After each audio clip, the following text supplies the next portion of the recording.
Mardih Himal Trek. Zdaj 16-dnevno potovanje. Oktobra gremo tudi v Mustang kraljevino, pa pod Everest v mesecu novembra. In sicer Everest bo imel pa jutri kolega, popotnik v knjižnico Otona Župančiča ob 18. uri, tako da se lahko še tam postavite, če boste imeli čas pa pogledati, kako bo ta trekking, ki je pa 21-dnevni trajal. Zdaj iz Google Mapa, tole delo, ne dela več, imam mačka doma 3, pa je moj tale laserček toliko zanimiv in laufa za tem laserčkom in baterija gre takoj. Tole je meja. Če si obrisen na laserčka. Kraljevina do leta 2008, dokler nisem v isti prevzel oblast in takrat je postala republika, državljanska vojna, 15 let je trajala, torej do leta 2008, jaz sem bil prvič leta 2004, potem kar nekajkrat še.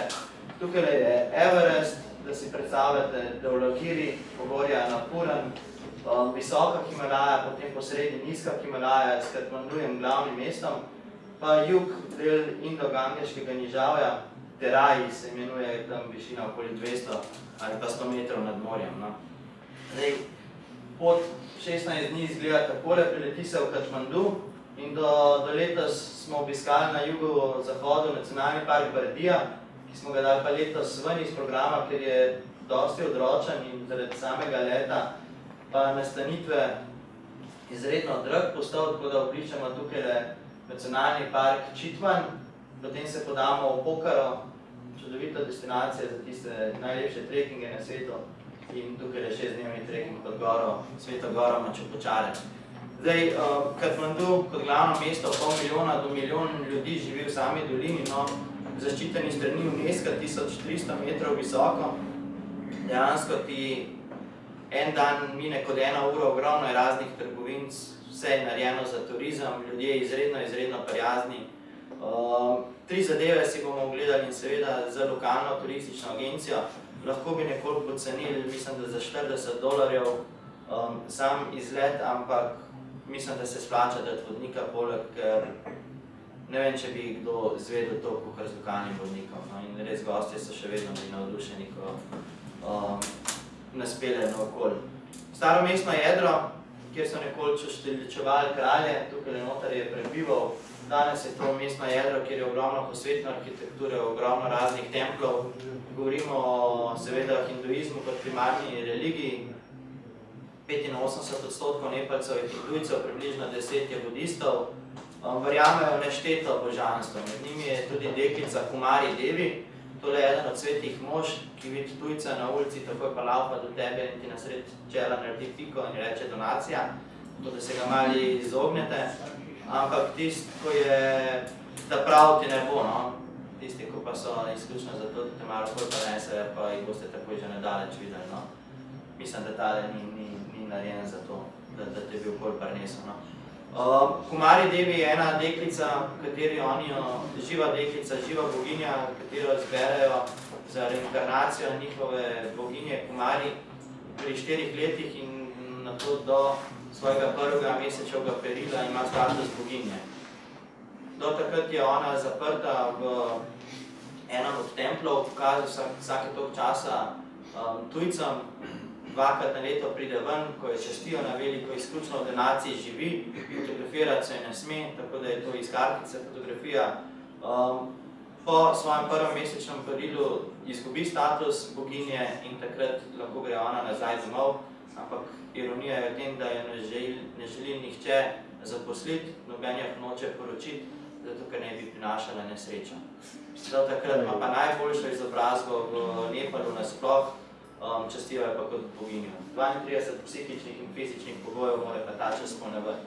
Od kako mora imeti oči oblikovane, usta, glas, oblečena, kako mora biti. Skratka, izredno stresno obdobje za deklico. In ko izgubi status, se začne novo iskanje reinkarnacije boginje Kumari Devi. Pa še ponad tempelj, kot imajo Nepal, Indici, Varanasi, pa Ganges, imajo oni pa še ponad tempelj, pa reko Bagmati. Ko lokalni vodnik pove, da marsikdo svoje starše pripelje sem, kjer jih potem namočijo v sveto reko Bagmati in največja čast, želja vsakega je, da bi živ umrl tako, da se dotikaš vode. In pa zna zgodbice povedati. Tukaj v tem primeru je gospa še migala, ker naenkrat so si začeli jokati se, kar pomenili, da je takrat pač premenila. Znajo pa povedati zgodbice, da otroci pripeljajo svoje starše, sem jih namakajo nekaj časa in oni seveda še nočijo umreti, potem jih to domov nazaj odpeljajo. Ne vem, kako se starši počuti ravno, ampak da se že dogaja. Potem pa kremiranje, takole na očeh, nekaj vsakdanjega v Indiji pa Nepalu nasploh, truplo 4 ure ponavadi gori, do 70 kg lesa uporabljajo, stane pa, oziroma do 300 kg lesa stane pa do $70 kakele grmada. Tele gospode boste tukaj zagotovo srečali saduji, misleci sveta, ko se odločijo za tako asketsko življenje, se pogrijejo po vsem telesu in potem pustijo gojiti lase pa dlako. Seveda so pa tole fotografije, ki se jih plača, namreč živijo izključno od donacij. Ponovadi je pa tako, da se v okolici njih voha travo ali pa hašno. Bodnac stupa je eden najbolj razpoznavnih simbolov Nepala, še religija budizem v 5. stoletju je nastala, kar nekaj emigrantov je iz Tibeta, seboj so prinesli svojo kulturo in tudi budizem nasploh, torej v 5. stoletju je nastala religija, bolj kot ne filozofija. Siddhartha Gautama je dosegel razsvetljenje takrat in želja vsakega budista je torej v tem življenju doseči razsvetljenje. Veri med sabo imate kar nekaj skupnih božanstv, nobenih trenj ni, živita skupaj v sožitju, če lahko temu tako rečem. Je pa nekako bližje budizem kot pa hinduizem, kak bolj čista religija. Verjamejo pa tudi oni pač seveda v inkarnacijo, ampak jo želijo prekiniti z nirvano. Tukaj ne bomo šli v Bardijo, ampak v nacionalni park Čitvan 6 ur je vožnje, do tega parka in potem 6 ur do Pokhare, drugače pa 1-urni let, če bi šli v Bardijo in potem 12 ur vožnje do Pokhare, dejansko edini turisti, edini popotniki. Ampak nacionalni park, če je manjša skupinca, pa če so ljudje pripravljeni doplačati, lahko gremo tudi v Bardijo. Kakorkoli, skrajni jug Nepala, ljudstvo živi tukaj v takih preprostih hiškah iz blata, ponovadi kar slamo pokritih, in znajo živeti z naravo. Lepo v sožitju z naravo so seveda kmetovalci, ukvarjajo se s kmetijstvom, kultivaciji riža govorim, ki je osnovni obrok. Dal bhat, jed, ki jo jejo 2-krat na dan, 365-krat na leto, z desno roko, bomo kasneje videli. Drugače pa ljudje izredno prijazni, tujca radi sprejmejo medse. Je pa nacionalni park približno 950 kvadratnih kilometrov velik, kjer se potem na slonih hrtih ali jeep safarijam, ali peš, ali z raftingom po reki zapeljamo in občudujemo in želimo v fotografski objektiv ujeti nosoroge ali pa bengalske tigre. 15-20 let je trajala vojna in takrat je število divjih živali kar pobegnilo v Indijo, ampak pravijo, da se ponovno število povečuje. Ne bi bilo pa v Čitvanu, mislim, da preko 500 nosorogov pa 125 bengalskih tigrov. Veste pa kako je, lahko tigra vidite ali pa ne, sploh v naravnem okolju. Jaz sem ga prvič, ko sem bil v Nepalu leta 2040, takrat, pa dejansko smo najbližje bili samo odtisom, kar je potrdil dejstvo, da je pred nekimi urami bil tukaj. Pa tako, da se živalca gre stran, takoj, ko nekaj sliši. Že leta 2004 sem se nasmejal in se vsako leto potem pa gostje tudi, kot je vodnik takole postavil pod en drevo in reče, glej, 2 pravili sta v parku, ko gremo peš noter.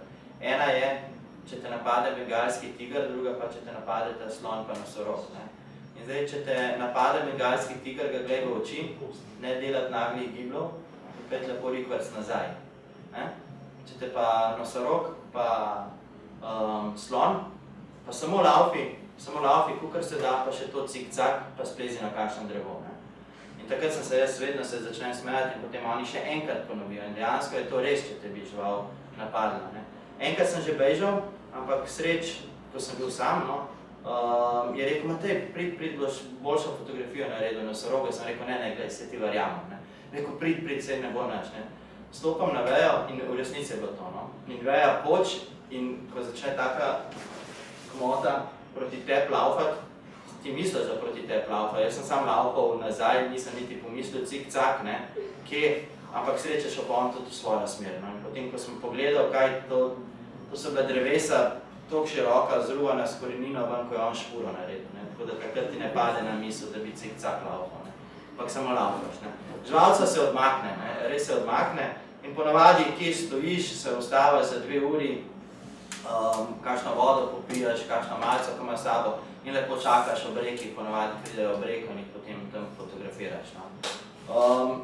Zelo slabo vidijo, zelo slabo slišijo, ampak zelo dober von imajo, izrazitno von. Hkrati pa, ko greste na jungle safari, po tisti visoki travi, ko hodite, preden ga boste videli, ga boste zavohali. Ljudje ga zavohamo, ker ima en tak specifičen von, da tako smrdi, da ne pozabiš tega vonja. Je pa čudovita narava, res za ljubitelje zagotovo nekaj lepšega, kar Nepal ponuje. Eden bolj obiskanih parkov v Nepalu pa v Indiji nasploh.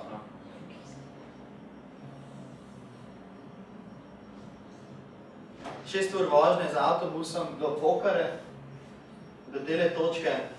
In sicer tukaj pravijo, da se tisti najlepši trekingi pričnejo, naj si bojo to poldnevni, 3-tedenski, kakorkoli. Gora, pod katero se mi odpravljamo, je Mačapučare, nekaj manj kot 7000 metrov, Sveta gora, božanstvo Šiva naj bi živela gor tukaj, do tele točke pridemo. Če se je dalo pred leti okoli Annapurne priti v 14 dneh, je danes to mogoče že v 5. Dejansko je cesta speljana do skoraj do vseh vasi, ki se jih na trekingu obišče, tako da civilizacija je tja že prišla. Skrivne kotičke okoli Annapurne je težko najti in vsako leto posledično, ker je toliko tujcev odprejo nove trekinge in tudi Mardih Himal je eden med novejšimi, kjer ga tujci še niso nekako, če lahko rečem, zavohali. Ob reki oziroma v jezeru Phebi se nahaja sama Pokhara, relaks, atmosfera, čudovit zrak, res, tukaj se prideš odpočiti. Tole so satelitski posnetek Annapurna, tole je južna Annapurna, pa Annapurna 8000, pa še nekaj metrov, mislim, da je 91. Prvi osvojen 8000-ak, Francozi so bili leta 50 gor. Okoli Annapurne se gre mimo Malanga, Kunavar je naredil tukaj šolo in potem čez prelaz v Yongsan, gor gremo oktobra v prelevino Mustang in tole je danes že v 4 dneh možno narediti.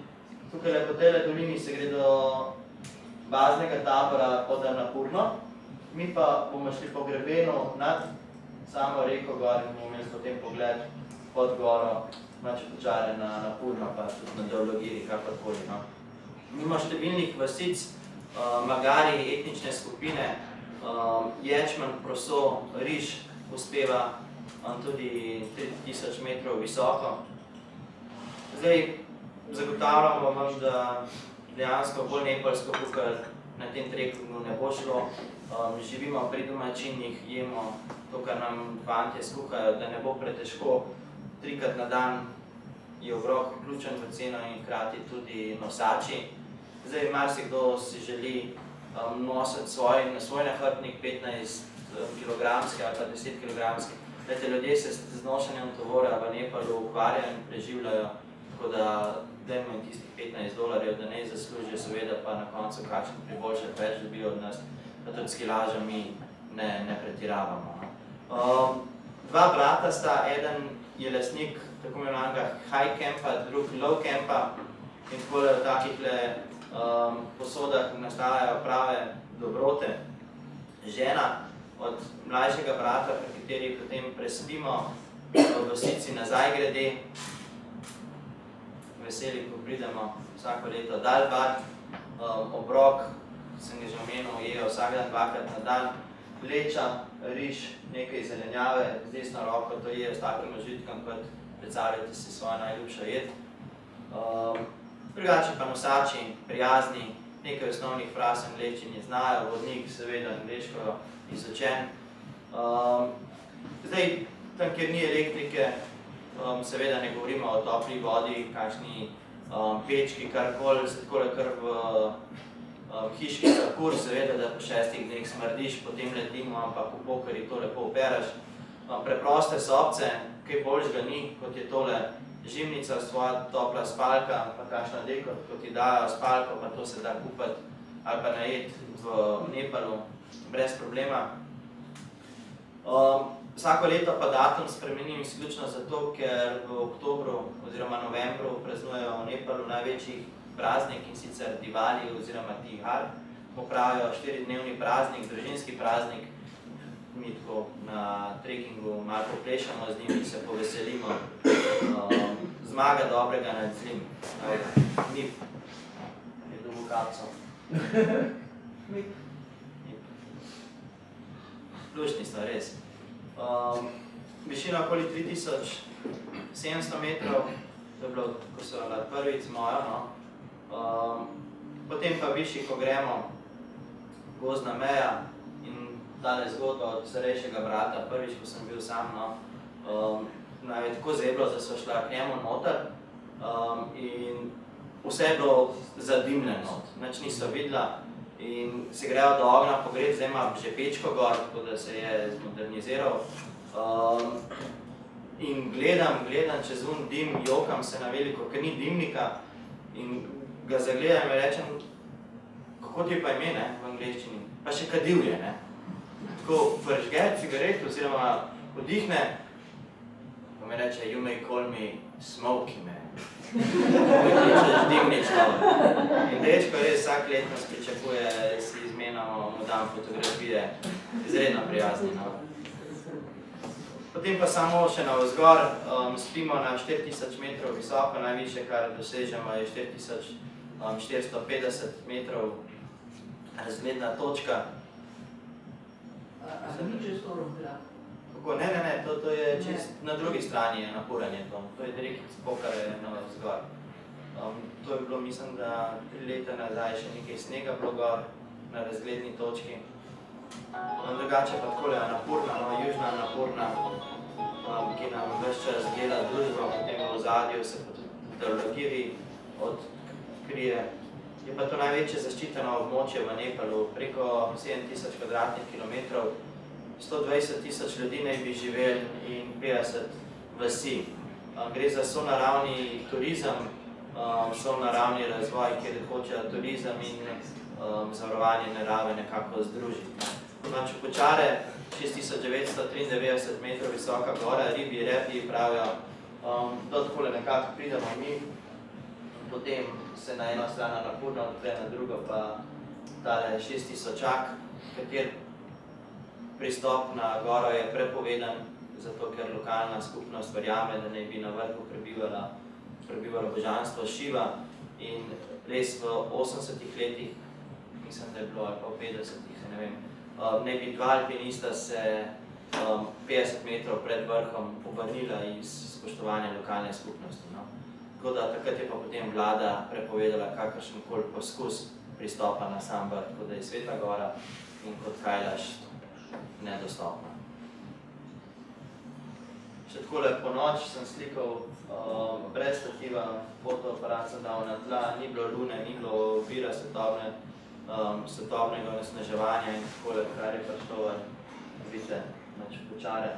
Po drugi poti gremo navzdol, 6 dni vse skupaj traja, pridemo nazaj v Pohorjo, se nekoliko spočijemo, gremo v Katmandu, en dan prespimo, gremo še v 2 kraljevini si zraven nekdanje pogledati, pa tam pa Bratapur, potem pa po 16 dneh nazaj. Tamne so programi pri izhodu levo, zdaj bom pa Kseniji jaz predal besedo, upam, da nisem bil predolg. Zdaj, rabite pauzo 5 minut, kako ste?